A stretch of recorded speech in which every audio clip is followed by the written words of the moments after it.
Bonjour, Monsieur Danican, bonjour aux auditeurs de Guadeloupe la première. Alors, première entrée en confinement, il sera le dernier à en sortir. Le secteur culturel en prend un sacré coup.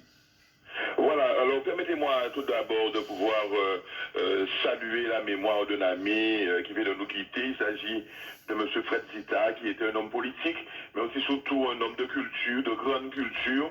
Je présente mes condoléances à ses amis, à ses parents, sa fille, son garçon, bien sûr à Patrick Macaya qui l'hébergeait.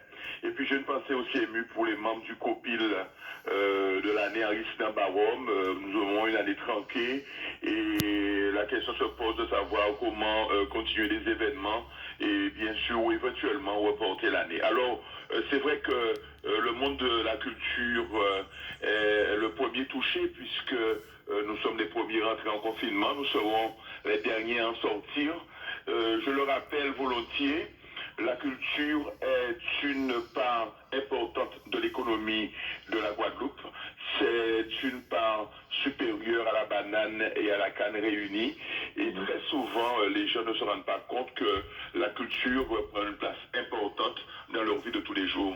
C'est très bien de le dire, d'autant que c'est pas que l'économie, c'est pas justement, je dirais, que s'amuser, distraire, écrire ou produire, c'est aussi une grande part de l'économie qui était très tournée, quoi. Voilà, ça veut dire qu'il faudrait que les gens ne puissent plus voir la culture comme étant un aspect où on va divertir, où on va permettre aux gens de pouvoir passer un moment agréable. On parle aujourd'hui d'industrie culturelle. Et d'ailleurs, le professeur Régent disait que notamment la culture ou l'entreprise industrie créative sera sûrement l'une des plus pourvoyeuses d'emplois dans les années futures. Mais déjà, elle le fait. La culture est très importante et nourrit beaucoup d'hommes. Chaque fois que nous allons voir un plateau artistique, un podium, un grand festival, un théâtre, de la danse, etc., derrière cela, il y a des hommes qui vont vivre de leur métier. Ils sont comédiens, ils sont plasticiens, ils sont danseurs, ils sont musiciens. Et pas que seulement ceux qui sont en avant-première. Voilà, il y a tous ceux qui sont derrière, les petites mains, les ingénieurs du son, les techniciens, ceux qui font le décor, ceux qui mettent en scène, etc. Donc c'est un vrai monde, un monde très important et on ne peut pas mesurer réellement à quel point la culture joue un rôle important dans l'économie du pays. Très bien, et la région, sans l'avoir bien compris, vous avez dit que c'est même plus important que la banane et d'autres secteurs. Au niveau de la région, qu'avez-vous déjà fait concrètement pour venir au secours de ce secteur-là?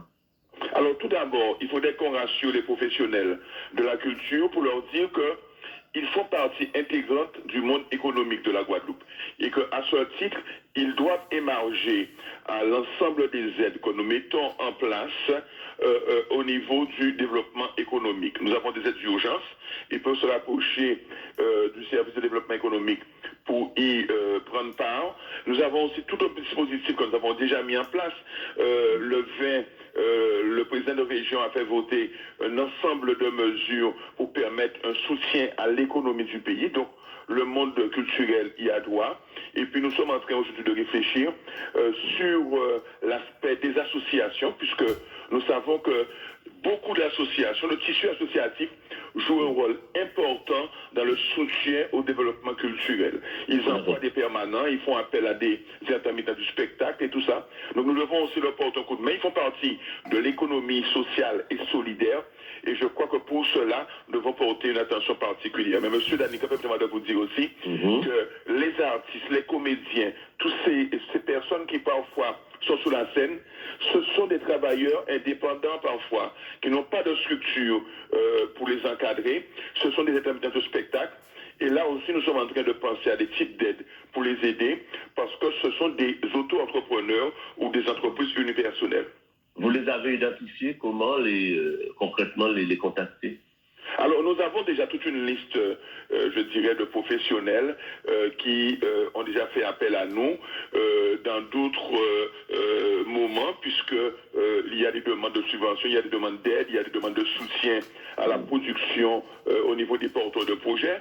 Je rappelle que nous avons aussi, bien sûr, tous les producteurs, les tourneurs, ceux qui ont des galeries d'art, etc. Donc, ils sont recensés chez nous, les librairies. Oui, allô? Tous sont-ils éligibles? Et au-delà de ceux qui sont en contact avec vous directement par le biais des demandes, il y a aussi d'autres. Comment alors, il y a deux catégories.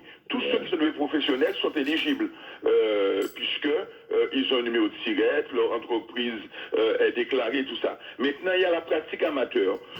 Ceux qui ne touchent pas, qui ne sont pas censés toucher un salaire, mais parfois des défraiements pour pouvoir combler les frais engagés, et qui ont une pratique, je dirais, de qualité, une pratique égale aux professionnels. Là, ce sera beaucoup plus difficile, je dirais, dans un premier temps comme ça, de dire qu'on va les indemniser, puisqu'ils ne sont pas reconnus en tant que professionnels. Mais nous sommes en train de réfléchir à un type d'aide pour pouvoir soutenir notamment les structures qui soutiennent de grandes manifestations. Je parle du Festival de Sainte-Anne, je parle du Festival de Maïgaland, je parle de Caribule, je parle de tous ces festivals. Ils sont nombreux, les événements, ouais. Ils sont nombreux, le cinéma, on ne doit pas oublier aussi tout ça. Il y a des professionnels qui travaillent. Je prends l'exemple pour le cinéma, eh bien, les réalisateurs, les acteurs, les techniciens ne peuvent plus tourner puisqu'ils sont confinés. Donc on voit bien que c'est vraiment tout le secteur de la culture qui en prend un coup. On l'a vu, et ça se confirme de jour après jour, la quasi-totalité des événements, manifestations ont été donc annulées ou repoussées. Au-delà de mode d'activité, il y a aussi des pertes sèches. Il faudra aussi en tenir compte. Alors, il y a des pertes sèches. Alors, M. Danican, il y a deux types de pertes sèches qui vont avoir lieu. Premièrement, j'ai parlé des travailleurs indépendants, les musiciens, les plasticiens, les danseurs. Ce sont des gens qui vivent de prestations. S'ils n'ont pas fait leurs prestations, ils ne pourront pas être rétribués. Et donc, forcément, c'est une perte sèche. Et parfois, quand le spectacle est passé, on ne peut plus le rattraper. C'est le cas de grands festivals. Quand un festival est annulé, peut-être que ça va arriver l'année prochaine. Donc, ça veut dire que c'est une perte sèche dans l'année pour celui qui devait se produire.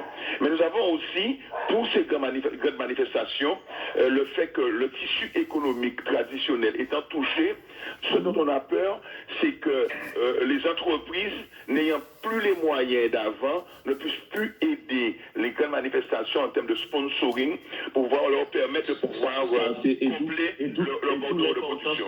Et d'où l'importance certainement des collectivités de prendre le relais de manière plus importante. Alors, il y a mais M. Danican, il y a deux problèmes. Les collectivités vont essayer de prendre en main. Mais vous devez savoir aussi que, à cause du confinement et tout ça, l'activité économique étant en retrait, les recettes pour les collectivités seront aussi en retrait. Nous aurons aussi, par effet de boule de gomme, nous aurons aussi... Donc, ils vont traquer. On va traquer aussi. D'où l'importance de l'urgence. Ça va être fait concrètement rapidement pour ces gens-là qui sont en grande difficulté? Alors nous, la région, le président Richard Luce a décidé de soutenir toute l'activité économique et nous aurons à soutenir la culture sous diverses formes.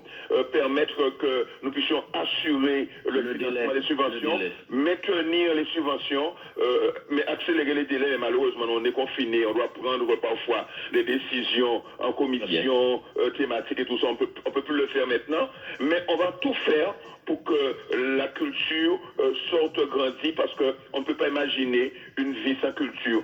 Pendant le confinement, mais aussi, surtout après le confinement, quand la vie va reprendre son cours. Merci beaucoup, messieurs. C'est moi.